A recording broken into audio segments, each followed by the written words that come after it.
What's up, my Pugnios? Andy with Tech Influence here. Excited to go over this really awesome aluminum hub SSD enclosure for your 2024 M4 Mac Mini and Mac Mini Pro. It's a great way to be able to hold up your Mac Mini, displaying it while being able to give you a bunch of extra I/O. It allows for two USB-A 2.0s, an M.2 NVMe slot that supports 2230 all the way up to 2280, M.2 drives. It's got a 3.5mm jack, a USB-A in the back. With that said, before we jump into it here, the folks at Qwiizlab did provide something complimentary and sponsor this video. Down below in the links in the description will be the product pricing and availability. Check that out here as it does help out the channel. Let's unbox it, demonstrate it, show you some of the speeds here, and see what you're getting yourself into.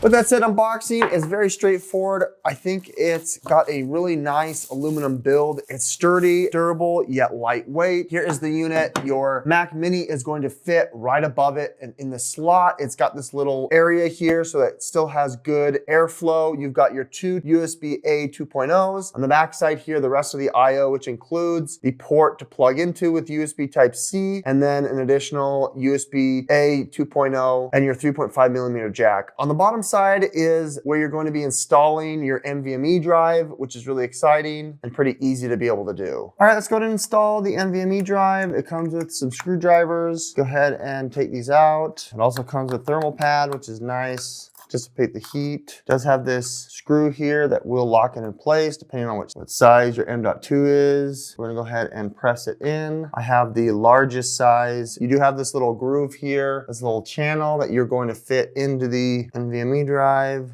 And then that's what's going to press down into the screw, into the hole, and you can go ahead and tighten it. There you go, that's not going anywhere. From here, we're gonna get our thermal pad, peel off each side, place it right on top of the M.2. There is a plastic on the top of that as well, which you'll peel off.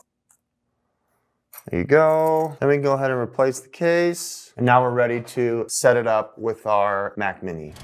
Okay, we're here on location with the dock, and I've got my Mac Mini. This is not the Pro version, but this is obviously an M4 as it fits the same size. Let's connect it, and also all my peripherals so we can take some calls, do FaceTime with my camera, and have some headphones to be able to have some privacy. Alrighty, setup is really easy. You wanna match this little hole with where the power is on that side. You can place it down. It's got these nice silicone pads.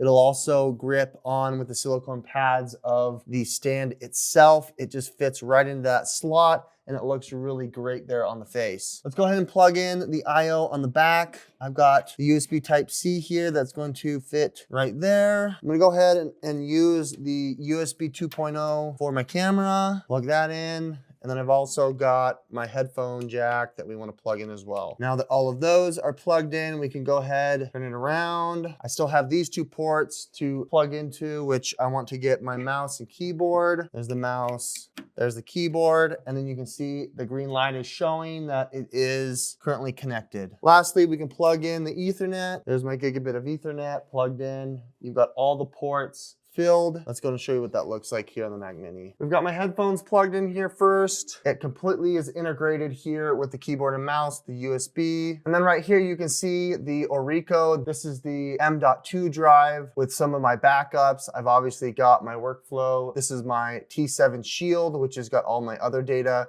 We can go ahead now and we can copy data over from one to the other, showing you the transfer speeds. The time estimating is 5 seconds for 1.3 gigs. That is so fast. Just incredible speeds here connected. Showing you here, this is the camera connected into it. It's really nice to be able to have a camera for Mac Mini, and the USB 3.0 does use it. There is a microphone connected here on the camera itself, or I actually have a microphone built into my headset that you can access when making calls or even making content. I'm very pleased with the outcome of this docking station. I think the M.2 SSD NVMe drive is one of the fastest that I've seen these docks move speeds at. I think it's really nice to be able to have, especially if you didn't expand the storage necessarily for this base level. It does support up to very high capacity NVMe M.2 drives. And it's got such a sleek, low profile. I really like how it lifts the Mac Mini up in the air and it looks really cool. That said, that said, I'm very pleased with this really cool dock. It's a hub that will hold up your Mac Mini Pro, your Mac Mini 2025 M4 version. I think it's really sleek to be able to have this to expand the number of USB slots that you've got. The Mac Mini itself only has USB Type-C, and so if you wanted to add a mouse and keyboard, a 3.5mm jack that was more reasonable, and you also wanted to expand your storage, I think this little hub is fantastic. With that said, the folks at Qwiizlab did provide to me complimentary and sponsor this video. Down below in the links in the description will be the product pricing and availability. Check that out here as it helps the channel.